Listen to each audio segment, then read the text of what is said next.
Thank you everyone so much for being here tonight. We know there's a lot happening in Cleveland in the sports world this week, so we appreciate you spending some time with us here this evening.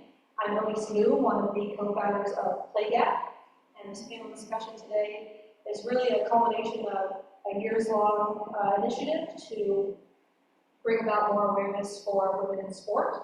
Our organization, previously the Northeast Ohio Women's Sports Alliance, was really focused on bringing attention to current women in sports and the different opportunities that are here for adult women. And through that work, we realized there also was not a lot of awareness for past women and the historical context for the people who are really paved the way for what we're doing today.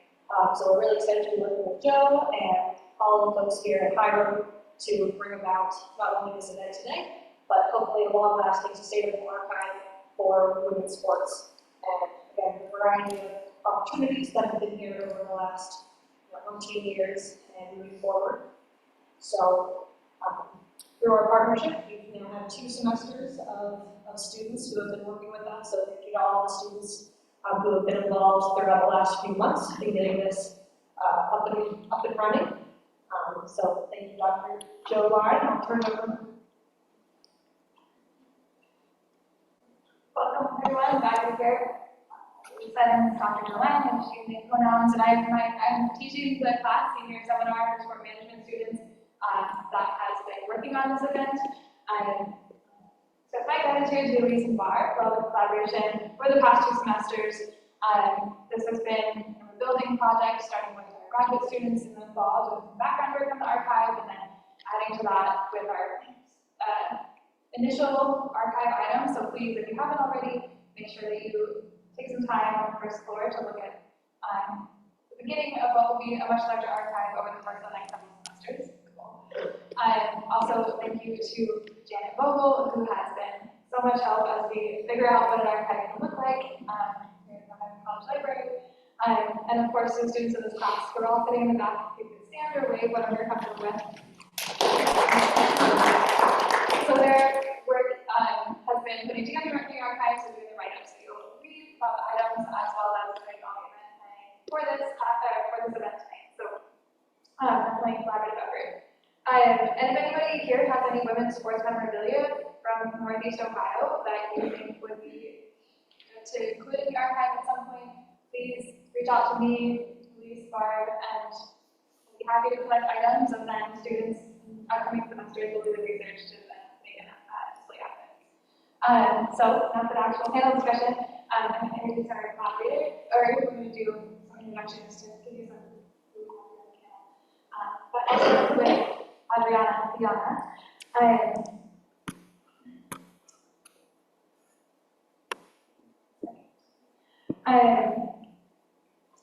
This one I need to read.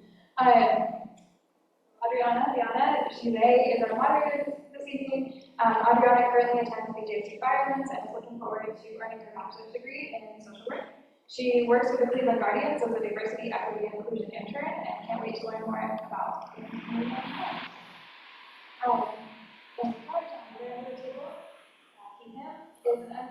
As an undergraduate student studying sociology and sport management, Andrew's experience in the sport industry included working with NFL players on Radio Row at 2 Super Bowls, coordinating programs for athletes with disabilities, and serving as the first intern to work with the Northeast Ohio Women's Sports Alliance, now Gap. With Gap, some of its responsibilities included building the organization's referral resources page, developing relationships with community partners, and generating ideas for promoting materials and promotional materials and writing. After graduation, Andrew moved to Los Angeles, California to work with United Talent Agency in their foundation, implementing social impact initiatives for clients including global musicians, athletes, and actors. Following this, he joined the Cleveland Cavaliers Social Impact and Equity team to coordinate their diversity, equity, and inclusion initiatives, and serve as their project manager for the commemoration of the 1967 Cleveland Summit. Currently, Andrew is looking to continue his education and build on his passion for sport and social impact through storytelling and multimedia communications. Right, and then we have Jill Jaracz. Jill is an executive producer of Keep the Flame Alive podcast, which is a fun podcast for fans of the Olympics and Paralympics. Each week, Jill and her co-host Allison Brown explore the sports, athletes, key players in history of the world's two largest sporting events. When she's not co-hosting her podcast, Jill serves as a roller derby official, lifts weights, and plays squash. She's also completed 2 adventure races, 2 century rides, and also curled for a few. And then we have Coach Alex Dellas, her. She's currently the senior woman administrator and head coach of the women's basketball team here at Hiram College. Previously, Dellas served as an assistant coach at Case Western Reserve University and at Williams College. Prior to coaching, Coach Dellas was a member of the Hiram College women's basketball team from 2007 until 2010. She was a 4-year letter winner over the course of her time as a Terrier, appearing in 101 career games, and totaling over 500 points for her career. And with that, we'll turn it over to our panel. Thanks, everyone. Okay, so we're going to get right into it. Given your personal and professional experience, why is gender and racial equity in sports important to you? Don't you start? Sure. Well, I see it in just in covering Olympic and Paralympic sports, the access to sports, especially for athletes with disabilities, understanding what they can do with their body and what is possible is really, really powerful on an individual level, and it really affects society positively as well. So if you haven't watched the Paralympics yet, watch them this summer. They will be amazing. You will be like fall in love with sports you've never heard of. And like when I'm in the roller derby community, we hear all the time how roller derby saved my soul. And again, it's another way where we get a lot of people who don't come from a sporting background in roller derby. They're all shapes, they're all sizes, and they find out that they can do amazing things. And sport is just very powerful in doing that, and it just provides a lot of opportunities to boost your self-esteem and explore and grow.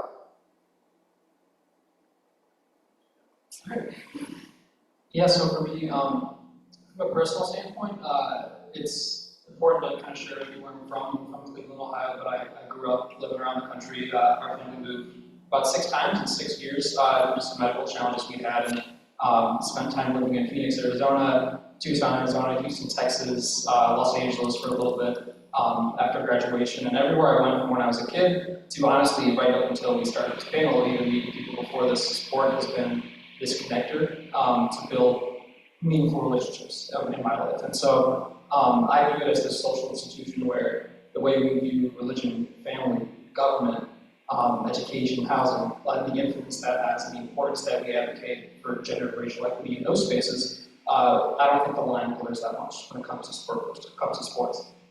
So understanding the power it has to build those relationships and the belonging that it's had me feel over the course of my life is why racial and gender is important.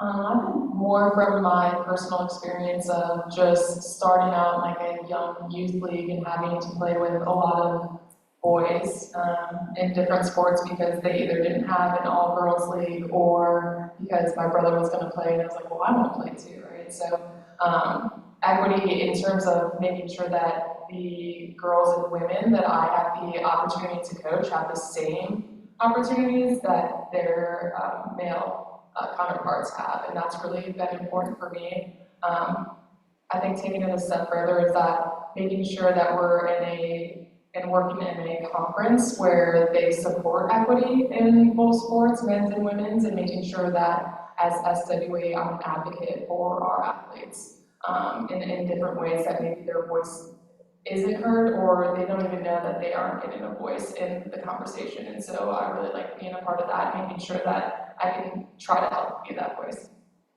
Thank you. That was kind of like more of a warm-up question to see where everybody's head is at. So this one is a little bit more depth.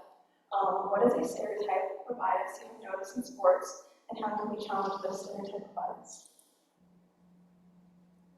Just keep the mic for a second. I mean, as a coach and as a former female athlete, I think there's a lot of stereotypes that are and cliches that are thrown a lot. Like, you play like a girl, you throw like a girl, you run like a girl, right? And I think now the norm could be like, how do you make that a positive, right? Like, yeah, I want to shoot like Caitlin Clark, right? I don't want to shoot like the guys because she is who she is and she's making a mark for women women athletes and female athletes. And so, you know, it's just important that as we hear those negative stereotypes, how do we make it a positive, and how do we make it something that it's like, well, that's seen as a really great thing, or that's equal. And so I think that those are some of the ways that I personally hear it. And then another thing that I think is something that is a personal pet peeve is when I hear girls basketball at the collegiate level and the men's basketball team. And that is just something that just really digs in at me, because, all right, well, why is that the men's team and that's the girls' team, but we're all the same age playing in a collegiate field or competition? And so you have to like gently correct people. Sometimes girls is used as a term of endearment, as well as boys, in soccer especially. You'll hear the coaches say the boys and I, or the boys. And that's fine when it's used as a term of endearment, but when it's out there publicly and being put on social media or said, you know, when they're broadcasting an event, it's really important that they use the correct terminology. And so that's one way, my own little part in our athletic office and across campus, that I try to advocate and just make sure that those stereotypes are kind of addressed pretty quickly. Piggyback off of that, because figure skating not that long ago, a couple of years ago, I think, changed the women's event from ladies to women's, and it was always men's. But yeah, language is very important. In my work covering the Olympic and Paralympic movement, wow, the International Olympic Committee's got a wonderful storied history of sexism and racism. But particularly the sexism, what you'll hear this summer a lot, if you're going to tune into the Olympics, is that there's gender parity for the first time. And they're going to hammer this home because they're very proud of it. What that means, though, is that there's an equal number of men and women at the games. It doesn't mean gender equity yet, because you still have events that, and this goes both ways, because there are events that men are not allowed to compete in, and they're women only. There are events that, for women, where especially the distances are different. So in paddling, so canoe, sprint, kayak sprint, women will race 500 meters, the men will race 1,000 meters. And there's just sports all along. The summer is a good example. Winter also has some similar problems, but we just don't have it yet. But we've come a long way in the Olympic movement, because one of my favorite examples of misconceptions that you get throughout history is that women do sports and their uterus will fall out. And does anybody know what ski jumping for men, Olympic original sport? First Winter Olympics was 1924. Anybody know when women ski jumping came into the Olympics? 80s? Interesting, good guess. Anybody else? 2014. And there was a headline in the Nation, and still in 2005, there was an interview on NPR with the then heads of the International Ski Federation saying that, oh, they didn't really love the idea of women ski jumping because you're jumping so hard 1,000 times a year, it's not good for your sexual organs. Right before the Olympics kicked off in Sochi in 2014, the Russian men's coach said, oh, no, really, this isn't great, because women need to be like at home cleaning and managing the hearth and things like that, seriously. And then the next day, after the first day of competition, the Nation had a headline that went something like, women did ski jumping, no uteruses fell out. So it's misconceptions like that, like you see all along history, and you think, oh my gosh, aren't we past this? We're not quite there yet. So we just have to keep kind of plugging away and being aware of the terminology that's being used to still make a not so great situation sound better. Yeah, going off of that, but as far as the terminology and the verbiage that we use, looking at it from a little bit of a racial bias perspective, it's something that I think has improved in recent years, but is really ingrained all the way from the youth sports level all the way down, all the way up to professional sports, is the terminology that broadcasters, journalists use. You see a lot in like scout reports of athletes compared to athletes of color compared to white athletes, where you have, say you've got two athletes, same position, same sport. One is described as freak athlete, super aggressive.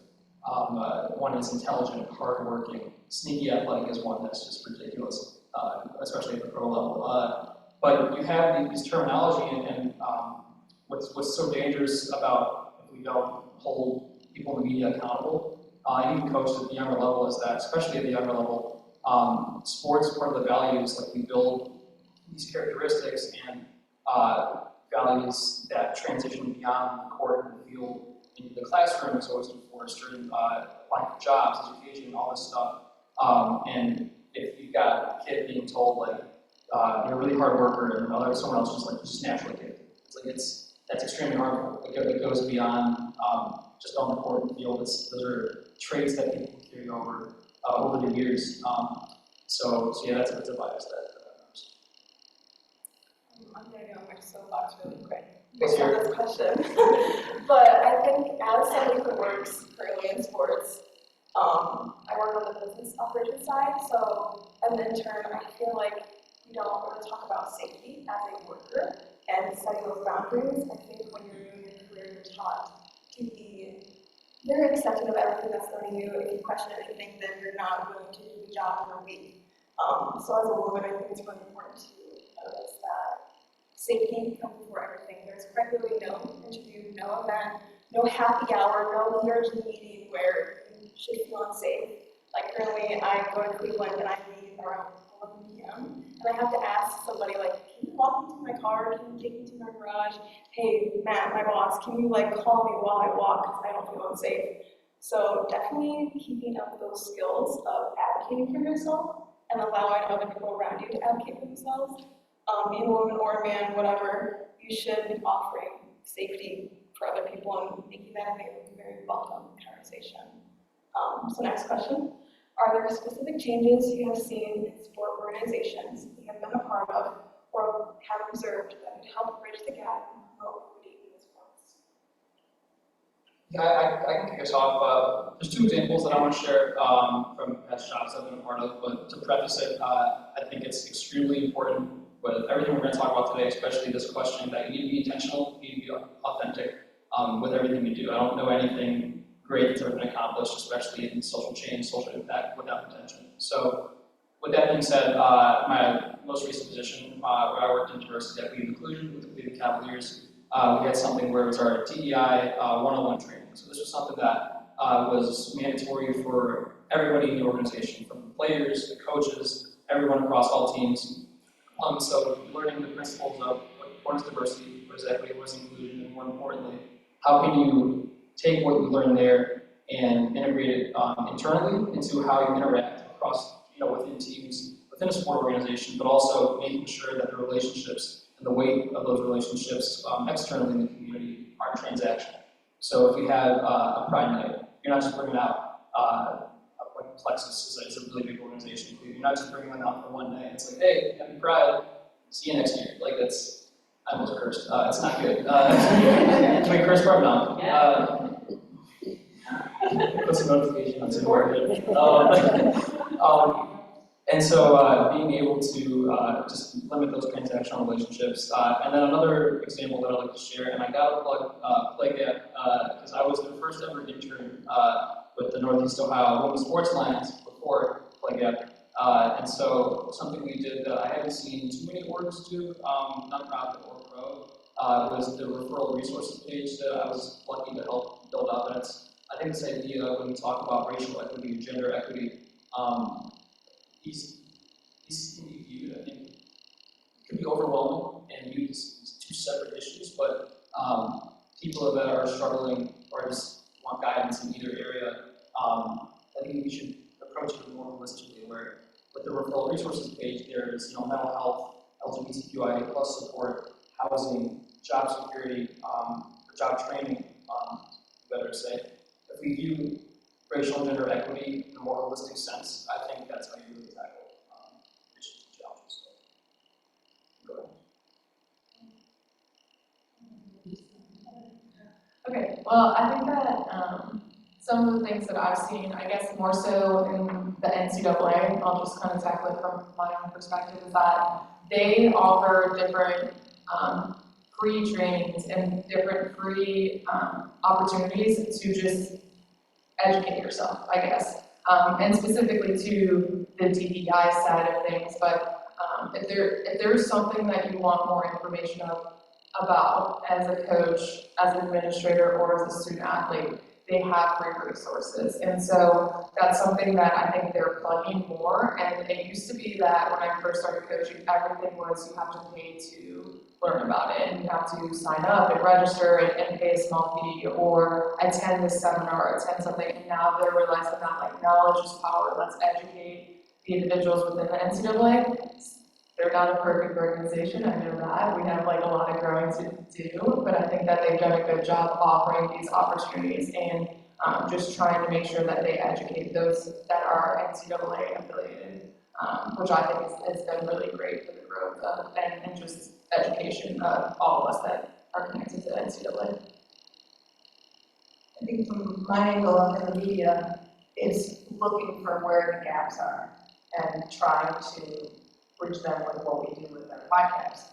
And, we like to cover small sports, we like to include women. We started out as an Olympics only podcast, and then our listeners started sliding in, hey, I know somebody played sled hockey, you want to talk to them? Can you talk about the Paralympics more? And it just became, oh, this is something we should add. And I think that helps bring another voice to the table in helping to promote this event that is really phenomenal, and trying to get the word out, because there's so much noise that it's very hard to get your signal out there about it. So this question is, what are some ways that recreational leagues can support? Well, go find local sports and go to them. I'm sure they are all hurting for people to come watch. I know that I've been in roller derby since 2009 and saw some, like the rise to when Olympic came out and we had a big spike, and then things kind of changed a little, and some leagues do really well and a lot of leagues struggle. And it's hard to see that all of the effort that these athletes put into their league, people don't necessarily know to come out and support. And roller derby is just one, but there's so many other recreational leagues around if you really enjoy it and think about volunteering. That was what I was a sucker who said, oh, I can go see the games for free. I will sign up to officiate, and I've never really seen a roller derby game since. But that kind of support is so helpful, and helping to get the word out, and just being a part of an organization and lifting up like that. Obviously not a rec league, but I think our club and intramurals here at Hiram could be an awesome opportunity because faculty and staff and students can be involved, and it's a way to grow the community. And at other colleges and universities, they do a lot of the same outreach for everyone on campus to join. And we also have noticed that our intramural leagues have actually, like, since COVID, just dropped off. And so it would be awesome to see more participation and try something new.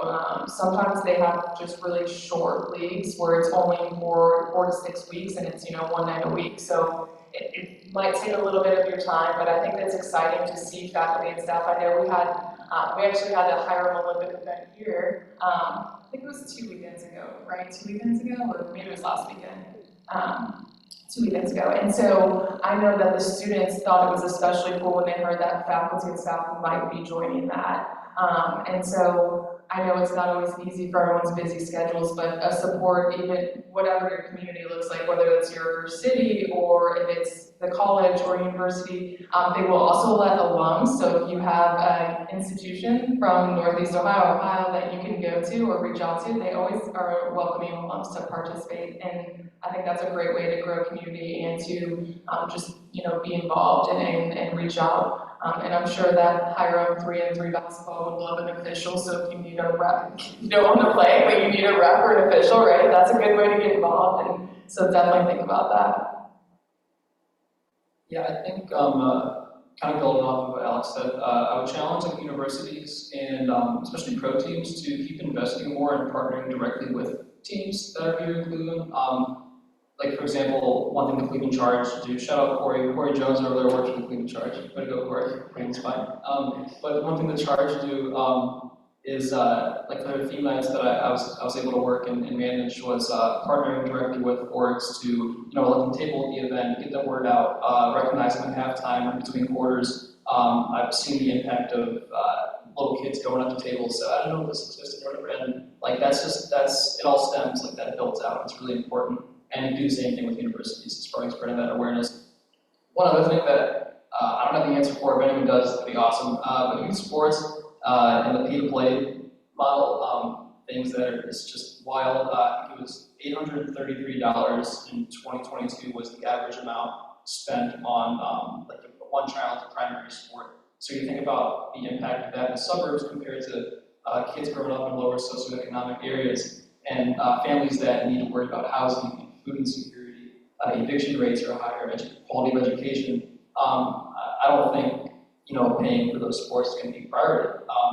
And so yeah, like I said, I don't know the answer. If anyone does, let's talk after we have roles or something and talk about it. So this is for Maura, John, and Andrew. How can we work towards change in the media and marketing aspect to promote diverse representation in sports and challenge stereotypes? Jill, you want to pick one? Go ahead. All right, let's do it. Okay, so I think it's important to lay out where we're at. With all this stuff, about 79%, just for context, 79% of sports editors are white, and about 83% are male.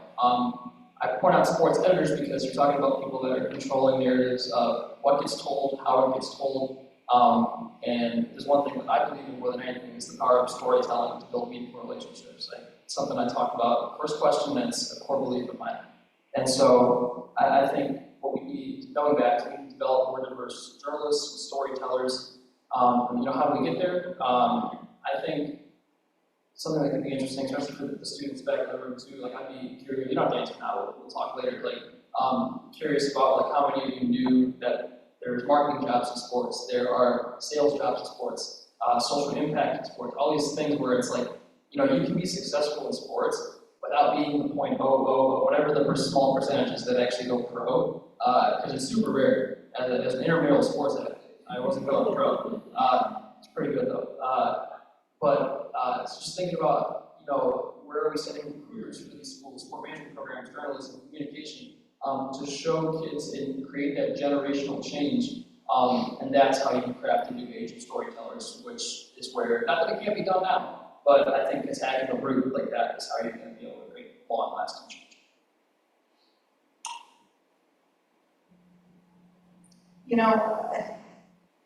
I'm not from Northeast Ohio. I moved here in 2019 and I grew up in Chicagoland, so I had Chicago market, and I lived in Boston for 10 years. So I had Boston market. I was very shocked to come to a place where high school football is on the local news. And I know Cleveland's not the biggest metro market, but I'm stunned at the level of attention that a boys sport gets, and that transfers into high school basketball when football season's over. And sometimes you get the girls if somebody is doing well, but not often. But I think what we need to do is keep asking for it. And we can shame the media all you want, but if you say, hey, WKYC, it's been great that you've been covering the Women's Final Four, and we all know it's just because it's here, not because they necessarily want to. But can you keep doing that? Please keep doing that. And see what they can do. Newsrooms have super finite resources. They can't cover everything. You can also do things like, hey, local newspaper, do you need scores? What can we provide you? Try to partner with, start local and branch out. Do they need some fillers or something that you can even volunteer for? Because like he said, you're not going to necessarily get the stories you want to see when the people in charge and the people assigning stories all look the same.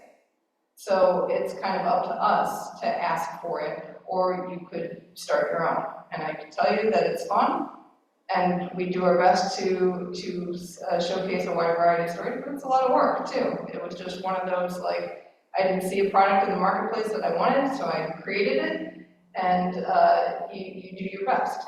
But that's a lot of work, and it's a little easier to like try to poke the bear a little bit more. So this one is for you, Alex. What role can coaches, athletes, and/or fans play in promoting racial and gender equity in sports, and how can they be better equipped to address these issues in the future? Yeah, this is a long-winded question, so thank you. I think that, I read this question, I kind of thought about it, and I read it again earlier today, in that I think like knowledge is power, as I kind of started to talk about the NCAA, and so I think there are some older coaches that are set in their ways, right, that aren't willing to learn, and that's where we have to find a way to help break down that barrier. It's about being willing and open-minded to learn, first of all. And I think the generation of like myself and some younger coaches, like we go to the conventions, we go to the NCAA site because we want to educate ourselves so that we can help educate our athletes and educate maybe our administrators and the people around us. But you have to want to learn, right? And so that's got to be huge, and that's really important to make sure that you are continuing to learn, right? A really growth mindset, if you will, if you want a term. And so I think that if you're continuing to learn, you're asking a lot of questions. And so I try to ask my athletes questions. I want to learn through them as well, because they're my primary target audience, right? They're who I'm dealing with every day. And they're in a lot of different classes and experience a lot of different things that maybe I'm not experiencing. And I'm a quote unquote younger coach, but I'm getting up there now. And so I've just got to recognize that and just make sure. And so that's what I think that I can do, like from a coaching side of things, and as an administrator here at Hiram. And I think that the one thing that's changed about athletes in general is that when I first started coaching, they kind of, if you will, stayed in their lane. They didn't think that their opinion mattered, or they didn't want to like educate the coaches because the coaches were supposed to know all. And I think that if you're a coach and your door's open and you're willing to talk to them, that they will they'll blow your mind with what they can teach you. And that can be about like, hey coach, I heard this be talked about in the locker room, or I heard a men's team talking about this, and so making sure that they know that they want to be seen as equals, and like what is being not equal, or if you lack of a better term, or what they feel is like, all right, I feel like I'm being discriminated against, or I feel like there was a racial issue, and like if your door's open, they'll come talk to you about it, and that's important. So I think that's one thing that coaches and administrators can do, is just have an open door to learn from the individuals that they're coaching and that they're a part of. Yeah, because the reality is there are people, like we still think about all these social justice topics, even when we're not just watching the game. So it's about the stigma of like, I watch sports because it's fun, it's a hobby, I don't want to think about all the sad stuff in like reality. But those are people too, like your players, your fans, your coaches, they're all people. So we're all thinking like, why aren't we talking about this? Like something horrible has happened, like can we have these discussions? So yeah.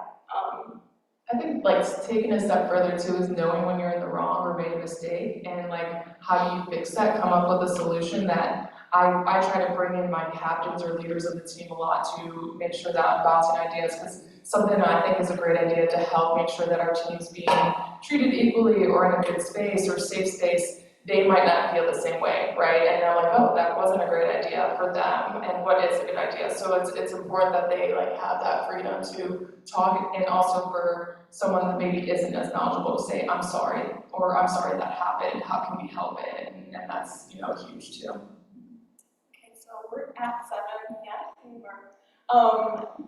Police in general, what do you want to do? Do you want to do panel questions right now? Like, audience questions? Okay. Any final thoughts or comments?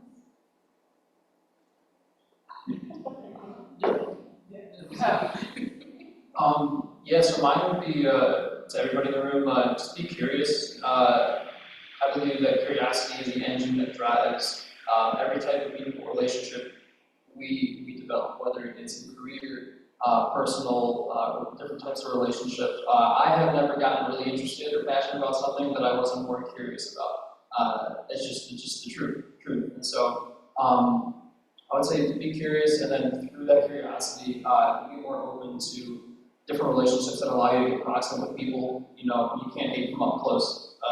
It's one of my favorite sayings. And so get proximate, be curious, and then always remember to try and be, to the best of your ability, your most authentic self wherever you're at, because all this stuff is great that we're talking about, but if you feel like you're not in a good enough place to be yourself and feel comfortable, whether that's a job, I've left jobs, I've left relationships, different things where I was not able to be who I am, because I know I can, especially in social impact, social justice, whatever term you want to use, I can't do that effectively if I don't feel in a good enough place to do that. So be authentic and curious, and listen to what they have to say. That's good to hear.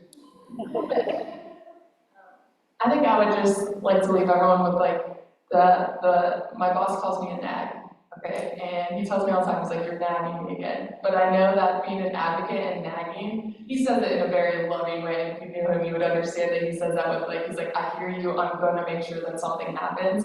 But you have to make sure that like you are a voice and that you advocate for those that maybe need it. And kind of just bouncing off the media, I know that I'm not part of the media, but March Madness was only March Madness for the men's side up until 2.5 years ago, when those female athletes kept posting on social media and that they spoke up for, we want March Madness too. It shouldn't just be March Madness and the women's tournament. And so going on to the Iowa LSU games tonight, right? What a perfect way to see that like the squeaky wheel gets the grease, and they made sure that there was change there, and the NCAA had to recognize that. So be the nag, be the squeaky wheel, and make sure that you help advocate and make change. Yeah, that's an excellent way to put that, because you do have to poke a lot and be the nag and advocate and see what it is. And I would also say, from a fan's perspective, you know, understand that people come from, you know, everybody has their own story and they have their own experiences and perspective that they're coming into things with, and it's really easy to jump on social media and troll somebody, but it's also, there's also a way to be a little diplomatic if you have criticism of something and think about it smartly, because if you're smart about what you do, people on the other end will take you more seriously. Thank you. We kind of want to move into like Q&A from the audience. So it's a small enough room. If you have a question, you can just shout out.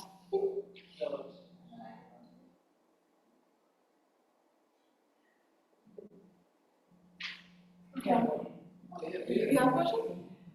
So, how would you say your working in sports or your sport experience as professionals affected your family, if at all?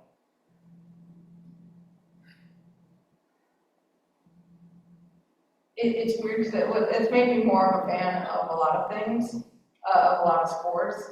It's also, I mean, for us as a podcast, we're different from hard journalism, but we still do journalism in a way because we're interview based. So how do you, there's always a question in my mind of how you draw the line of being, you know, not trying to be somebody's buddy, but trying to be there and get a good interview that's knowledgeable and has a lot of information and can educate people, but also having fun with it, because we're also entertainment in a way. So that's one of the things we do. On the show, we have something called Team Keep the Flame Alive. We created our own country called Shut the Sound, because Team Keep the Flame Alive does not acronym well. So, but if you put sound on it, it sounds like a country. And so every guest of the show becomes part of our team, and we kind of keep track of them on social, and sometimes they'll ping us, and we promote what they're up to. We follow them when they have games or matches or competing, and tell our fans to, or our listeners to go cheer for our people, because that just makes it a little bit more inclusive and continues that line of support, especially in sports that are so tiny that nobody's heard of them. Yeah, sure. Good question, Peter. This is my brother. We're going to talk about it on the way home. Yeah, great question, dude. No, I think for me, it's hit in a couple different ways. So I graduated in 2022, so coming up May of 2022, so coming up on like 2 years. So I haven't been working in it for super long, but I've worked in it long enough where my belief of the power and potential of sport to positively impact people has not wavered at all. It's strengthened, primarily from working with nonprofit organizations in particular. I've just seen more of that personalized effect. I'd be lying if I said, so I love basketball just as much as anything. Working in professional basketball with the NBA has impacted my, not passion for the sport, but for the brand of the Cavs a little bit, because working in the office, in the arena every single day, late nights, and the natural stress and anxiety that comes within any job, it has altered it a little bit. No, it's altered it actually, more than a little bit. It's altered it, no, I'm not a little in between, a little bit, enough. I love the city, I love support the Cavs and everything, but kind of just it's more contextual for me. But yeah, great question, dude.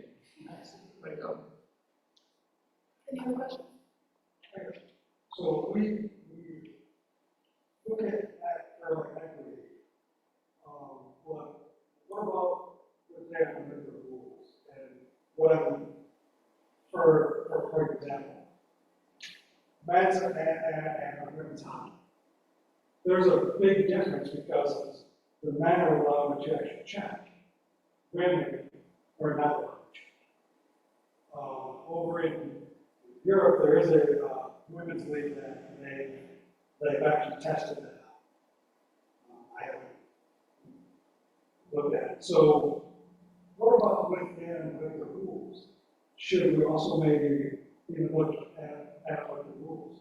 Yes.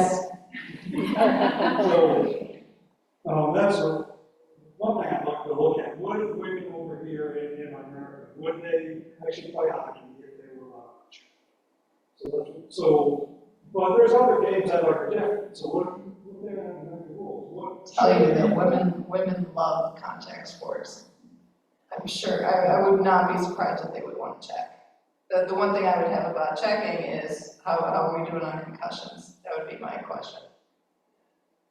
We can talk about Yeah, I was gonna say, and even my women, if you're watching the women's game, it's awesome, right, and it's growing, but we get called for so many tic-tacky fouls, and the men are taking this contact, and we wanna play the same style of game, and we want that opportunity to be more physical, instead of, I always say, like, what I say to the officials is, I'm like, do you want my women in skirts over here? Do you want them with their aprons on? They can do that, like, they can, and they're like, no, coach, like, no physicality, right? And so, it's very frustrating, but I think, same thing, like, they wanna be treated equal, and they want those opportunities.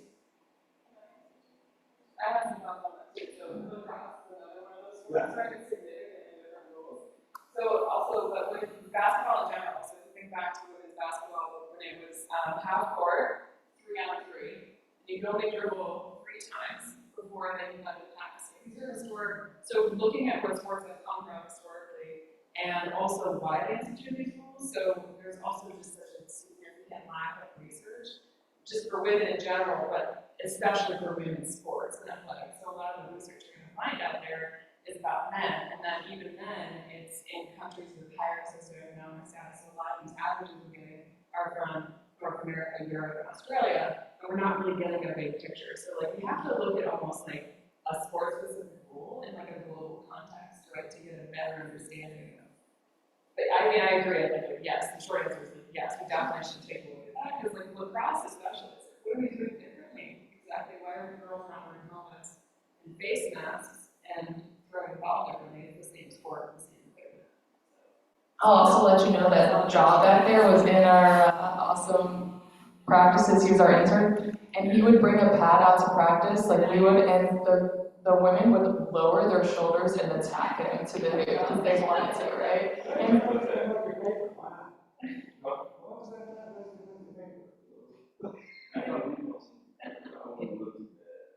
So, I mean, they love it. You get a, pad out there, they want to hit it.